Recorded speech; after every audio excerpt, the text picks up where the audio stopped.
안녕하세요. 오늘도 서연살롱을 찾아주셔서 감사합니다. 사별한 지 얼마 안 된 60대 여성이에요.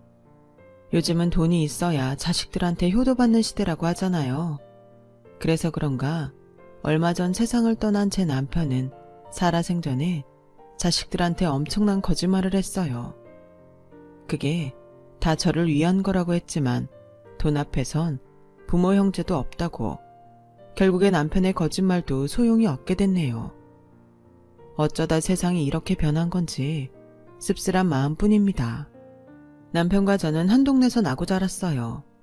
당시만 해도 옆집 숟가락 개수까지 알던 시절이라 남편과 제 결혼은 쉽지 않았어요. 제 친정엄마 직업 때문이었죠. 세상에, 여자가 저것뿐이더냐? 왜 하필 데려와도 무당 딸년을 데려와?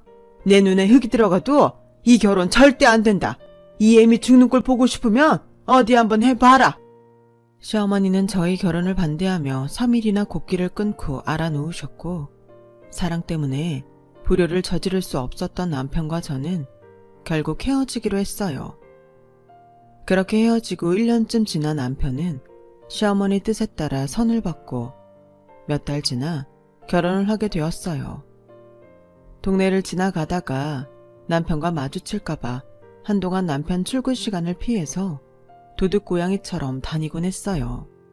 싫어서 헤어진 게 아니라서 마주치면 서로 마음만 아플 테니까요.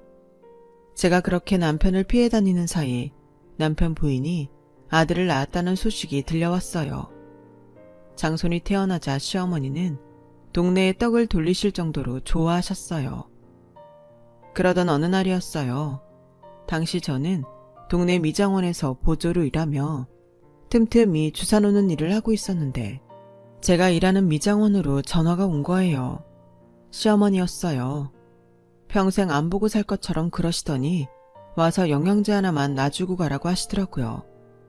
불편한 마음에 가고 싶지 않았지만 오죽하면 나한테 전화를 하셨을까 생각하니 거절할 수가 없어서 부랴부랴 주사약을 챙겨서 갔어요. 가보니 자리 보전하고 누운 사람은 시어머니가 아니라 며느리더라고요. 제 남편의 첫 부인이요. 부잣집 딸이라는 소문만 들었지 직접 보는 건 처음이었지만 본 지 몇 분도 안 돼서 어떤 사람인지 알겠더라고요. 아프지 않게 살살 와. 주사바늘 한 번에 못 꽂고 여러 번 쑤시기만 해. 가만 안 둘 줄 알아. 어머님도 참 면허도 없는 이런 여자한테 주사를 맞으라고 그러신담. 초면에 반말부터 하던 첫 부인은 제가 주사바늘을 꼽는 내내 저를 노려보았어요. 혹여 잘못하면 가만 안 두겠다는 표정으로요. 다행히 바늘은 잘 들어갔고 그리 아프지 않았는지 별 말은 없었어요. 그날 이후 한 달에 몇 번씩 불려가 링거를 놓아주었고, 그러다 평소보다 일찍 퇴근한 남편과 마주치게 됐어요. 헤어진 이후 마주친 건 처음이라 서로 많이 어색하기도 했고, 게다가 앞에 부인이 있으니 괜히 불편했어요. 그중 가장 좌불안석인 사람은 바로 시어머니였어요. 네가 오늘은 웬일로 이렇게 일찍 들어왔냐? 애미 주사 다 맞으려면 좀 기다려야 하니까 넌 내 방에 가 있어라. 어서! 시어머니가 소리까지 치며 아들을 안방으로 끌고 가는 모습은 누가 봐도 이상해 보였어요. 그걸 며느리가 놓칠 리가 없었죠. 어머님이 왜 저러신데? 이봐, 그쪽 혹시 내 남편이랑 무슨 사이야? 그러지 않고선 어머님이 저러시는 게 이상하잖아. 나 이래봬도 촉이 좋은 사람이니까 속일 생각 말고 말해. 내 남편이랑 무슨 사이야? 어? 방금 전까지 골골하던 여자는 어디서 힘이 났는지 카랑카랑한 목소리로 저를 다그쳤어요. 그 소리에 남편과 시어머니가 방으로 달려들어왔어요. 남편의 첫 부인은 아랑곳 않고 기세등등했어요. 그런 며느리를 말린 건 시어머니였죠. 얘가 지금 무슨 소리를 하는 거냐? 사이는 무슨 사이? 넌 네 신랑을 그렇게도 모르냐? 내 아들이 밖에서 딴짓할 놈으로 보이냐고. 미숙이 인연, 네가 뭐라고 했길래 며느리에게 말도 안 되는 소리를 해? 주사 다 놨음 냉큼 가지 못해. 남의 집에 분란 일으키지 말고 가! 시어머니는 제 등을 떠밀며 방에서 내쫓았어요. 제가 대문을 나서는 동안에도 앙칼진 첫 부인의 목소리는 멈추지 않았어요. 저를 쥐잡듯 하던 시어머니는 며느리 앞에서 꼼짝도 못하더라고요. 나중에 미장원 원장님한테 얘기를 들어보니 그 집 며느리 친정에서 시댁 빚을 갚아주었다고 하더라고요. 도대체 그 빚이 얼마나 되길래 호랑이 같은 시어머니까지 고양이처럼 만들었는지는 모르겠지만 돈이 가진 힘이 대단하긴 하다 싶었어요. 그 일이 있고 얼마 뒤, 이번엔 남편의 첫 부인이 직접 미장원으로 전화를 걸어 저를 집으로 불렀어요. 집에 가보니 시어머니는 안 계시고 첫 부인 혼자 돌쟁이 아들을 안고 있더라고요.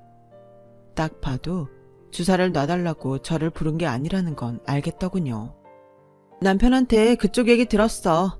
과거에 어쨌든 지금은 나랑 자식까지 낳고 사는 사람이니까 괜히 흔들지 않았으면 해.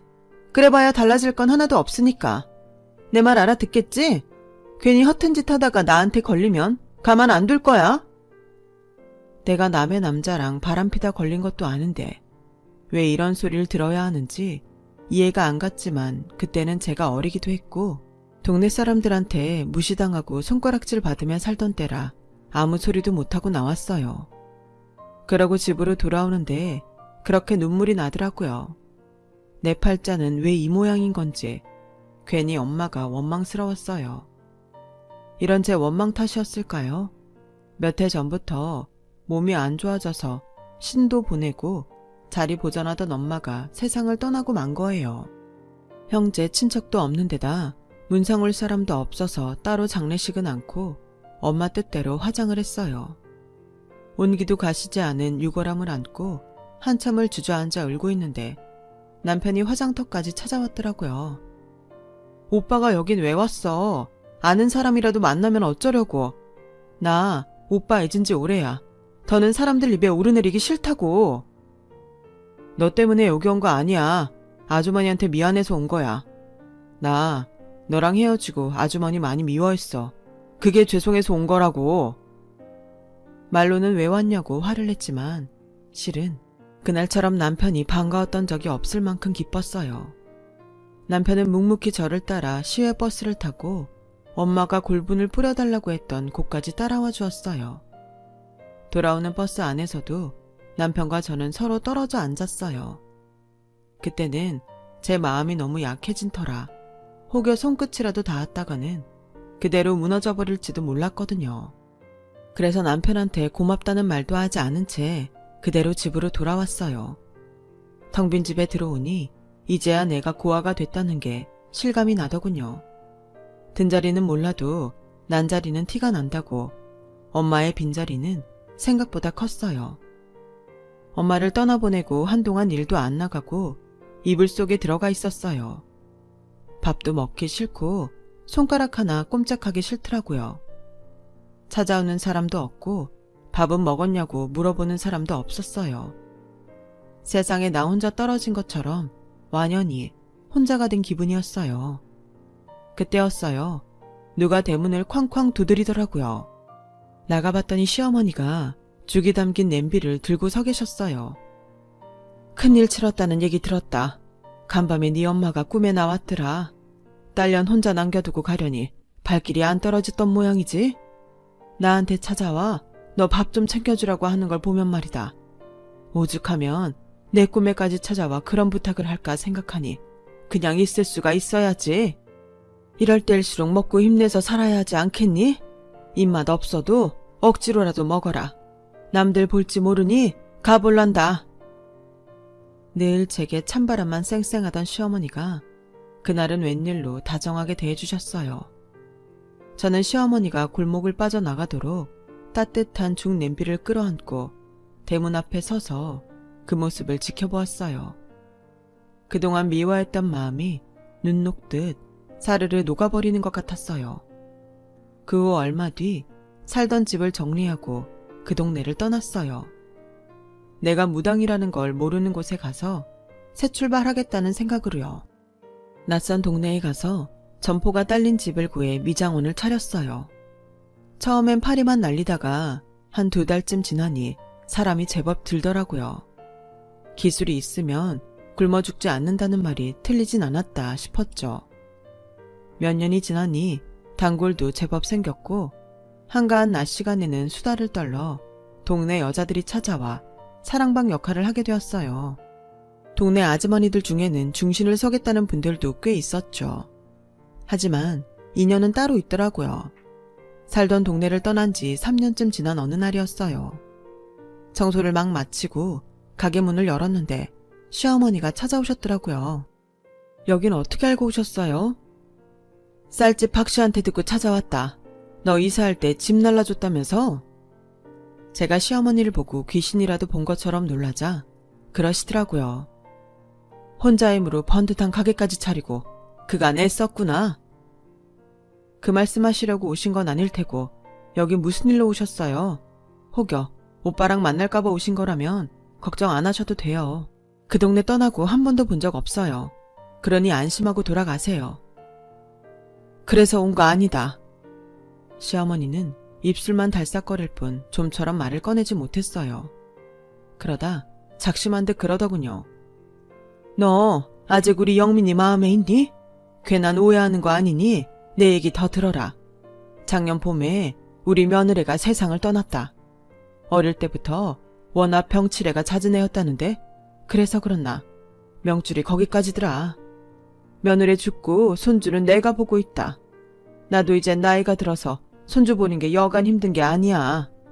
영민이 놈은 애한테 신경도 안 쓰고 일에 파묻혀 산다. 부부 정이 없어서 그런지 지 새끼한테 어찌나 매정한지. 나 죽으면 손주놈 걱정에 눈도 못 감을 것 같구나. 그렇다고 영민이 이놈이 새장가 가겠다고 할 놈도 아니고. 미수가 내가 이런 말 한다고 욕해도 좋아. 그래도 어쩌겠니? 부탁할 사람이 너밖에는 없는걸. 우리 영민이랑 살아보지 않겠니? 눈 씻고 둘러봐도 너만한 심성 가진 애 못 찾겠더라. 너라면 네 배 아파 낳진 않았어도 네 자식처럼 키워줄 거라고 믿는다.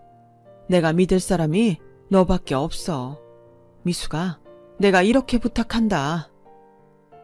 뜻밖의 부탁에 저는 아무 말도 못하고 있었어요. 시어머니는 그런 제 반응을 보시고는 승산이 있다고 믿었는지 미장원으로 어린 손주까지 데리고 찾아오곤 하셨어요. 애 머리를 깎아달라고 오셨다지만 실상은 저와 아이가 정을 쌓도록 붙여놓으려고 그러셨다는 걸 모를 리 없었죠. 지 엄마와 달리 아이는 저를 무척이나 잘 따랐어요. 한창 엄마 손이 필요할 때라 그런지 볼 때마다 가엾다는 생각이 들어서 이것저것 챙겨주게 되더라고요. 어느새 저와 정이 들어버린 아이는 집에 돌아갈 시간이 되면 안 가겠다고 떼를 쓰곤 했어요. 그래서 하루는 제가 데리고 자겠다고 말씀드리고 가게 안채에서 재웠어요. 그랬더니 다음날 가게 문도 열기 전에 누가 셔터를 두드리지 뭐해요. 나가보니 남편이 와 있더군요. 다짜고짜 가게 안으로 밀고 들어와 안채에서 자고 있는 애를 깨웠어요. 잠에서 깬 아이는 울고 있고 남편은 그런 애한테 강제로 옷을 입혔어요. 보다 못한 저는 애한테서 남편을 떼어내곤 소리쳤죠. 그만해요. 애가 울잖아요. 그러자 남편이 섞는 얼굴로 저를 끌고 가게로 나와 그러더라고요. 나이 든 노인네 망령이야. 그렇다 쳐. 왜 너까지 그 장단에 맞추려 들어? 처녀인 네가 왜 상준이 엄마 노릇을 하냐고. 경고하는데 더는 나랑 엮이지 말고 네 인생 살아. 너 지금 나한테 오면 평생 동거녀로 살아야 돼. 우리 어머니 널 호적에 며느리로 넣어줄 생각 따위는 없는 분이야. 너 데려다가 혼인신고도 안 시키고 당신 손주 키우라고 할 생각이라고. 그러니까 지금이라도 발 빼고 네 인생 살아. 그게 맞아. 그걸 왜 오빠 마음대로 결정해. 내 인생은 내가 결정할 거야. 난 상준이 내 자식처럼 키울 자신 있어. 오빠 아내로는 못 살아도 상준이 엄마로 살 수 있다면 그렇게 할 거야. 남편은 제 결정이 이해가 안 간다며 혀를 찼지만 결국 제 뜻을 꺾지는 못했어요. 그해 가을 저는 미장원을 정리하고 시댁으로 들어갔어요. 하지만 혼인신고는 하지 않았어요. 시어머니 말로는 죽은 며느리 유언 때문이라고 했지만 나중에 알고 보니 제 남편 사주에 부인 자리가 없어서 혼인신고를 하고 살면 또다시 사별을 하게 된다고 했다나 봐요. 그래서 당신 아들이 또다시 호라비로 살게 될까봐 걱정이 됐던 어머님은 필사적으로 혼인신고만은 못하게 하신 거예요. 대신 그 미안함에 당신이 살아계시는 동안 제게 싫은 소리 한번 안 하시고 아껴주셨어요. 이 집으로 들어온 다음에 저는 딸아이를 낳았어요. 남편은 딸아이 재롱에 눈에서 꿀이 떨어지더라고요. 아빠의 그런 모습에 큰아이는 여동생한테 심통을 부리기 시작했어요. 갑자기 부모 사랑을 뺏기는 것 같아서 그런가 보다 했는데 자라면서도 변하지 않더라고요. 그 일로 남편한테 꾸지람도 많이 들었는데도 말이에요. 아마도 자기를 예뻐하지 않은 아빠에 대한 화풀이를 지 동생한테 대신하는 것 같았어요. 어린 게 마음의 상처를 받아서 그런 것 같아서 저는 늘 큰애 편을 들어주었어요. 저라도 큰애 편이 되어 주어야 애가 외로움을 느끼지 않을 것 같아서였죠.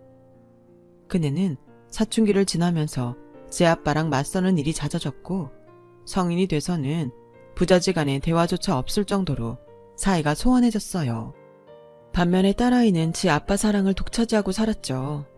솔직히 제가 낳았지만 저희 딸은 어디 가서도 사랑받을 타입이었어요. 공부도 잘하고 심성이 고와서 어려운 사람을 보면 그냥 지나치지 못했어요. 오빠한테 그렇게 구박을 받으면서도 지 오빠를 끔찍이 아꼈고 무척이나 잘 따랐어요. 그러니 큰애도 철이 들고부터는 동생을 챙기더군요. 공부에 관심 없던 큰애는 고등학교를 졸업하자마자 사업을 시작했어요. 외가에서 받은 유산 덕분이었죠. 남편은 첫 아내가 죽고 처가의 발길을 끊었지만 그래도 아들만큼은 외가에 자주 데려다 주었어요. 덕분에 큰애는 조부모 사랑을 많이 받고 자랄 수 있었어요. 큰애는 지 아빠한테도 유산을 받은 사실을 비밀로 하고 집을 나가 살다가 1년도 안 돼서 홀라당 까먹고 빈털터리로 돌아왔어요. 아들이 외가에서 유산을 받았다는 사실은 나중에 큰애 외삼촌들을 통해 듣게 됐지만 당시엔 몰랐어요. 집에 돌아온 아들은 얼마 뒤 군 입대를 했고 제대 후에는 뜬금없이 장사를 해보겠다며 지 아빠한테 자금을 대달라고 했어요. 하지만 남편은 단칼에 거절했어요. 아빠한테 내가 아들이긴 해요. 영주한테는 더 못해줘서 안달이더니 왜 나한테만 이렇게 야박하냐고요. 적어도 부모라면 자식이 장사를 하겠다고 하면 무슨 장사를 할 건지 사업 계획은 어떤지 정도는 물어봐야 하는 거 아니냐고요. 다 필요 없어요. 이러니까 내가 아빠랑 대화를 하기 싫은 거라고요. 아들은 화를 내며 제 방으로 들어가 문을 걸어 잠궜어요. 제가 들어봐도 아들 녀석 말이 다 틀린 건 아니었어요. 그래서 남편 몰래 아들 장사 자금을 대주었어요. 애들 학원비라도 벌 생각에 동네에서 미장원을 하고 있던 터라서 제 수중에도 돈이 있었거든요. 엄마, 이 돈은 내가 꼭 갚을게. 쉬는 날도 없이 하루 종일 서서 손님 머리 만지며 번 돈이잖아. 보란듯이 성공해서 내가 이 돈 다 갚고 아빠 앞에서 당당해질 거야. 그때까지 날 좀 믿고 기다려줘. 아들은 저를 끌어안고 울먹이며 말했어요. 애초에 다시 돌려받을 생각 따윈 없었지만 아들이 그렇게 말해주니 더없이 기쁘더라고요. 아들이 가게자리를 보러 다니며 본격적으로 장사 준비를 하자 하루는 남편이 제게 묻더라고요. 당신이 상준이한테 돈 줬어? 그놈이 돈이 어딨다고 가게를 차린다고 저러고 다녀. 모른 척 좀 해줘요. 하나뿐인 아들이 어떻게든 살아보겠다는데 아빠가 돼서는 도와주지는 못할 망정 시작도 하기 전에 초칠 생각이에요. 네, 내가 돈 줬어요. 나 그 돈 하나도 안 아까워요. 그걸로 내 아들 살아가는데 밑거름이 된다면 더 큰 돈도 해줄 수 있어요. 아들 위해 뭘 못하겠어요. 제가 버럭 소리를 치자 남편도 더는 뭐라고 하지 않았어요. 하지만 여전히 아들 녀석이 불안하게만 했던 남편은 기어이 아들을 찾아가 한 소리를 했던 모양이에요. 기왕 시작하는 거 열심히 잘해봐라. 대신 가게는 네 엄마 이름으로 계약서 써와. 네가 돈 벌어서 그 가게 찾아가기 전까지는 네 엄마 가게니까. 걱정 마세요. 엄마 돈 안 떼먹어요. 아들은 제가 준 돈으로 가게를 얻었고 계약서를 쓰는 날 저를 데리고 가서 제 이름으로 계약서를 썼어요. 그러지 않아도 된다고 했지만 아들은 지 아빠한테 싫은 소리 듣기 싫다며 기어이 제게 계약서를 쓰게 했어요. 아들은 그렇게 얻은 가게에 구제 옷집을 차렸어요. 싼 가격에 구제 옷을 떼어다가 나름 멋지게 스타일을 잡아 판 덕에 장사가 곧잘 되는 것 같았어요. 그렇게 2년쯤 지났을 때 새로운 여직원이 들어왔는데 장사 수완이 좋아서 매상이 뛰었다고 하더군요. 평소 집에서 가게 직원 얘기는 안 하던 녀석이 새 여직원 얘기를 종종 하는 게 아무래도 둘 사이에 뭔가 있는 것 같았는데 아니나 다를까 얼마 뒤 아들애가 결혼을 하겠다고 집에 그 여직원을 데려왔더라고요. 미장원에서 수십 년을 사람 상대하는 일을 해온 제 눈에는 그리 단정한 여자애 같지는 않았어요. 말투도 그렇고 화장이나 옷차림도 날티가 나서 더 그랬나 모르겠네요. 그런데 남편도 저랑 비슷한 느낌을 받았는지 선뜻 결혼하라는 말은 하지 않았어요. 그저 못마땅하다는 듯 허공만 바라볼 뿐이었죠. 그러자 아들 녀석과 함께 온 여직원이 대뜸 그러지 뭐예요. 저 임신했어요. 그러니까 저희 결혼 허락해 주세요. 아빠 없는 애로 키울 순 없잖아요. 너무도 당당한 그 모습에 남편도 저도 할 말을 잃었어요. 아들 녀석은 여자한테 모든 걸 맡긴 채 남의 집 불구경하듯 물러서 있었죠. 우리도 딸 키우는 처지에 남의 집 딸 신세 망칠 수는 없는 노릇이라서 부랴부랴 식을 올려주었어요. 아들이 결혼을 하고 나니 남편도 전과는 달리 어른 대접을 하며 며느리 앞에서 아들 체면을 세워줬어요.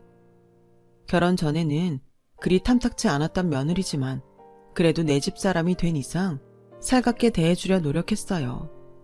남편 하나 보고 시집 오는데 나라도 잘 해줘야 덜 서러울 것 같았거든요. 그런데 며느리는 저랑 생각이 달랐던 모양이에요. 식구들이 다 있을 때는 모르겠는데 저랑 둘이 있을 때면 왠지 저를 무시하는 듯한 느낌을 받았거든요. 그렇다고 누구한테 말할 순 없었어요. 며느리가 시어머니를 무시한다고 하면 누가 믿겠어요. 그런데 얼마 뒤 제가 괜한 생각을 했던 게 아니라는 게 밝혀졌어요. 출산한 지 얼마 안 된 며느리가 덥다고 찬바람을 쐬고 다니길래 그러면 뼈에 바람 들어 안 좋다고 했더니 글쎄. 아 진짜 그만 좀 하시죠. 그래도 영민씨 키워줬다고 해서 내가 대접 좀 해줬더니 시어머니 노릇까지 하려 들면 곤란하죠. 막말로 친엄마도 아니잖아요. 거기다 이미 결혼한 아버님 꼬셔서 본처 죽자마자 안방 차지한 거 내가 모를까봐 그래요? 그러니까 앞으로는 괜히 시어머니 노릇 하겠다는 생각은 말아요. 난 당신을 시어머니로 모실 생각 눈꼽만큼도 없으니까. 생각지도 않은 며느리의 말에 정신을 차릴 수가 없었어요. 하지만 그렇다고 그냥 넘어갈 일도 아니라서 치미는 화를 꾹 참고 며느리한테 상황 설명을 했어요. 며느리는 제 이야기를 다 듣고도 못 믿겠다는 표정이더군요. 사실을 말해줘도 못 믿겠다고 하니 내가 뭘 어쩌겠니? 네 시아버지랑 삼자대면 하면 되겠니? 기왕 하는 거 영민이도 부르자꾸나. 누구 말이 맞는지 한번 보자고. 내가 씩씩대며 소리치자 며느리는 뾰루퉁한 표정으로 더 이상 아무 말도 못하더군요. 너무 화가 나서 집에 와 남편한테 그 얘기를 했더니 자기가 알아서 알아듣게 말할 테니 저는 가만히 있으라고 했어요. 성질 같아서는 제가 직접 한바탕 하고 싶었지만 남도 아니고 아들과 며느리인데 안 볼 사람처럼 굴 거 없을 것 같아서 참았어요. 사실 그때까지만 해도 남편이 하면 얼마나 해줄까 생각했는데 그 효과가 바로 나타나더라고요. 어머님, 제가 일전에는 오해를 해서 어머님께 실수를 했어요. 정말 죄송해요. 다시는 그런 실수 없도록 주의할게요. 도대체 남편이 뭐라고 했는지 모르겠지만 며느리는 하루 만에 완전히 변해서는 제 앞에서 고개를 숙였어요. 그리고 달라진 건 며느리만이 아니었어요. 아들 녀석도 마찬가지로 전과 달리 우리 부부한테 싹싹하게 굴기 시작했거든요. 그리고 그날 이후 많은 게 변했어요. 제 아빠랑 등지고 살던 아들 녀석이 하루가 멀다 하고 집에 찾아와 손주 재롱도 보여주고 주말에는 교회로 드라이브도 데려가 주었어요. 처음에 안 좋았던 인상과 달리 며느리는 입속의 혀처럼 제게 얼마나 잘했는지 몰라요. 남편도 그런 며느리 애교에 얼굴에 웃음이 가실 날이 없었어요. 집안이 화목해지니 이게 바로 사는 재미구나 싶더라고요. 손주 커가는 걸 지켜보는 재미에, 시간 가는 재미에 새 생활을 하는 자식들이 조금씩 자리 잡아가는 걸 보는 동안 남편은 정년퇴직을 앞두게 되었어요. 다행히 딸아이가 지 아빠 퇴직 전에 시집을 간 덕에 결혼식장에 하객도 꽤 많이 들어서 사돈댁에 면도 세울 수 있었어요. 남편이 정년퇴임을 하자 우리 부부는 둘이서 노년을 즐기려고 캠핑카를 알아보았어요. 남편은 회사 사무실에, 저는 미장원에 묶인 몸이라서 그동안 변변한 여행 한번 못 해본 게 못내 아쉬웠거든요. 다행히 적당한 가격에 중고 캠핑카가 나와서 계약을 앞두고 있었는데 남편한테 이상이 생긴 거예요. 아침에 약수터에 갔다 온다고 집을 나섰던 남편이 갈지자로 걸어서 집에 돌아왔더라고요. 거기다 입까지 돌아가서는 침을 질질 흘리고 있었어요. 그 모습에 심장이 쿵 내려앉았어요.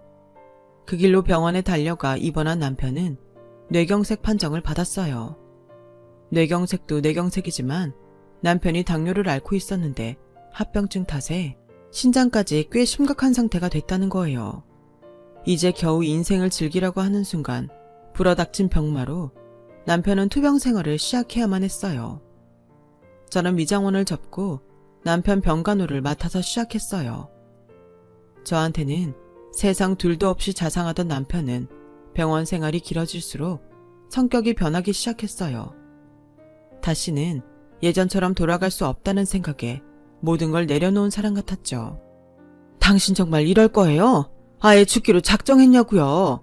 시한부 판정 받은 사람들도 어떻게든 살겠다고 애를 쓰는데 당신은 뭐예요? 죽을 병도 아닌데 왜 벌써부터 죽을 날 받아놓은 사람처럼 구냐고요. 나 데리고 전국 여행도 다녀준다면서요. 누구보다 행복하게 해줄 거라고 약속해놓곤 왜 안 지켜요? 나 당신 이대로 죽게 안 해요. 빚쟁이처럼 악착같이 당신이 한 약속 다 받아낼 거라고요. 악에 받쳐서 엉엉 우는 제게 남편은 미안하다며 열심히 치료받겠다고 약속을 했어요. 하지만 남편의 약속과는 달리 남편의 상태는 나날이 안 좋아졌어요. 당뇨 때문에 상처가 난 발이 썩기 시작했고 신장을 비롯해 간까지 많이 상해서 결국 병상에서 3년을 지내다가 작년 가을에 세상을 떠나고 말았어요. 그런데 남편이 죽고 나자 상주 노릇을 해야 할 아들 녀석이 코빼기도 보이지 않는 거예요. 며느리도 마찬가지였죠. 네 오빠는 아직도 전화 안 받니? 올케 언니도 안 받아 엄마. 오빠한테 아빠 돌아가신 거 확실히 말했어? 그럼 제일 먼저 연락했는데? 결국 장례가 끝날 때까지 아들 내외는 나타나지 않았어요. 장례식장에서 장지로 갔다가 집으로 돌아온 저는 눈앞에 펼쳐진 상황에 그 자리에 주저앉고 말았어요. 뒤따라 들어오던 딸애와 사위도 마찬가지였죠. 도둑이 들었는지 온 집안이 쑥대밭이 돼 있었거든요. 사위는 아직 집안에 도둑이 있을지 모르니 밖으로 나가자고 했어요. 그리고는 경찰에 신고하려는 그때 2층에서 아들 녀석이 나오지 뭡니까? 아들은 저를 보자마자 달려와 저를 흔들며 땅 문서 어딨냐고 소리쳤어요. 땅 문서라니 그게 무슨 소리냐? 우리 집에 땅이 어딨다고 땅 문서를 내놓으라는 거야? 아빠 장례식엔 코빼기도 안 보이더니 그거 찾느라 집안을 이 꼴로 만든 거야? 네가 정말 제정신인 거니? 그러자 2층에서 내려온 며느리가 저를 노려보며 그러더군요. 아버님이 돌아가시니까 돈 욕심이 생기나 보죠? 아버님이 사둔 50억대 땅, 어머님 혼자 꿀꺽 할 생각이 모양인데 꿈도 꾸지 마세요. 서류상 아버님이랑 어머님은 아무 사이도 아니라는 거 어머님이 더 잘 아시잖아요. 안 그래요? 9년 전에 아버님이 분명히 그 땅 우리한테 주기로 했다고요. 그거 받자고 우리 부부가 이 집구석 문턱에 닳도록 드나든 거 누구보다 잘하는 사람이 이러면 안 되죠. 그러니까 당장 땅 문서 내놓으세요. 남의 남자 뺏어서 그가 남방 차지하고 잘 살았으면 더는 욕심 부리지 말란 말입니다. 늙어서 추하게 뭐하는 짓이야? 자식들 보기 창피하게. 그간 달달한 사탕처럼 굴던 며느리는 오래전 제게 대들던 그 모습 그대로 돌아와 있었어요. 그건 아들놈도 마찬가지였죠. 살림을 부수며 땅 문서 내놓으라고 폐악질을 하는데 이런 걸 그동안 자식이라고 키웠나 후회가 됐어요. 그래, 네 말대로 난 네 시아버지랑 혼인신고도 못하고 살았다. 그러니 니들 말대로 50억인지 500억인지 하는 땅이 있다면 그건 내 몫이 아닌 거겠지. 그런 땅이 정말로 있다면 말이다. 네 아버지가 죽기 전에 그러더라. 니들 부부 하는 꼴이 하도 사나워서 자기가 거짓말을 좀 했다고. 부모한테 돈 있다고 하면 그거 빼먹을 생각으로라도 분란 일으키지 않고 잘하지 않을까 생각해서 버렸다더라. 니들 부부가 우리 집 문지방에 닳도록 드나든 게 네 아빠 거짓말 때문이라면 이제 그만해라. 너도 바보가 아닌 이상 30년 넘게 회사원으로 살아온 네 아빠한테 그런 돈이 있을 리 없다는 거 알 거 아니니? 네 아빠 앞으로 남은 건 퇴직금이 다였지만 그마저도 병원 생활하면서 다 까먹어서 한 푼도 안 남았어. 그건 네가 은행에 가서 확인해보면 알 테니 더 말 않겠다. 기대와 달리 아무것도 없다는 사실에 아들은 얼굴이 붉게 달아올랐어요. 그래 좋아. 땅은 없다고 쳐. 그래도 이 집은 내가 받는 게 맞잖아. 나 이 집이라도 팔아서 가져야겠으니까 당장 내 집에서 나가주세요. 영주 넌 출가 외인이니까 혹여라도 이 집 판 돈 나눠달란 소린 마. 넌 반만 우리 아빠 자식이잖아. 반은 아빠 동거녀의 딸인 거니까 이 집 재산 받을 자격 없다고. 알았어? 지를 30년 넘게 키워준 나를 두고 동거녀라고 말하는 아들놈을 보니 더는 참을 수가 없었어요. 그래서 있는 힘껏 뺨을 올려붙였죠. 그래, 이 순간부터 나는 네 엄마도 아닌 그저 네 아빠 동거녀일 뿐이다. 그러니까 너야말로 내 집에서 시건방 떨지 말고 나가라. 네 놈이 모르는 모양인데 이 집은 네 친할머니가 나한테 준 내 집이다. 비록 혼인신고는 못하고 살게 됐지만 이 집 문서라도 쥐고 살라고 나한테 주신 집이라고. 그러니 내가 죽어도 내 재산은 네 놈한테 한 푼도 안 가게 될 거다. 네 놈 말대로 너랑 나는 아무 사이도 아닌 거니까. 안 그러니? 어디 그뿐이니? 우리가 모자지간도 아닌데 내 가게도 찾아야 하지 않겠니? 네 놈이 밥 벌어 먹고 있는 그 가게 내 명이 아니더냐? 가게 계약할 때 내 손으로 내 이름 적어놓고 내 인감 찍어서 작성한 계약서니까 말이다. 네 놈이랑 내가 더는 아무 관계도 아니니 이참에 내 가게 돌려받으련다. 그러니 여기서 쉰소리 말고 당장 가서 내 가게나 비워라 이놈아. 그리고 김서방, 당장 경찰에 신고해서 내 집 입굴로 만든 전현놈들 당장 잡아가라고 하게나. 주인 없는 집에 들어와 집안 어지르고 살림까지 부셨으니 죗값은 치러야 하지 않겠나? 엄마, 내가 잘못했어. 엄마가 왜 나한테 아무것도 아닌 사람이겠어. 내가 잠깐 돈에 눈이 멀어서 그런 거니까 화 풀고 나 좀 한 번만 봐줘. 그래요, 어머님. 저희가 잠시 헷가닥하긴 했지만 진심은 아니었어요. 그동안 저희가 어머님한테 얼마나 잘해드렸는지 잘 아시잖아요. 그리고 우리 재민이 생각도 하셔야죠. 어머님, 손주 안 보고 살 수 있으세요? 안 되시겠죠? 그러니까 화 푸세요. 네? 훅 끼고 자빠졌네. 니들은 얼굴에 분칠도 안 한 것들이 어쩌면 그렇게 연기를 잘하냐? 그런데 더는 그럴 필요 없다. 내 눈엔 니들이 더는 자식으로 보이지 않으니까.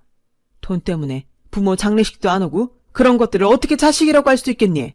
그러니 가증스러운 얼굴 당장 내 집에서 치우란 말이다. 김서방, 당장 경찰에 신고해. 그제야 아들 내외는 얼굴이 하얗게 질려버렸어요. 자신들에게 떨어질 콩고물은 고사하고 생계 수단까지 뺏기게 생겼으니까요. 결국 저는 아들 내외와 연을 끊었고 가게도 돌려받았어요. 생각 같아선 그동안 키워준 공도 죄다 돌려받고 싶었지만 그걸 무슨 수로 돌려받겠어요. 그저 한때나마 그놈 덕에 웃고 산 대가라고 생각하고 끝내야죠. 남편의 거짓말 때문에 벌어진 사단은 그렇게 막을 내렸어요. 비록 내 배 아파 낳은 자식은 아니었지만 그래도 한때 아들로 생각하고 살았던 녀석을 내치고 나니 저도 마음이 편치만은 않았어요. 삶에 의욕도 없고 입맛도 없는 게 친정 엄마가 세상을 떠났을 때처럼 딱 그렇더라고요. 딸애가 자주 찾아와 챙겨주곤 하지만 저 스스로 일어나지 않으면 안 될 것 같아서 얼마 전부터 마음 맞는 사람들과 파마 봉사를 다니고 있어요.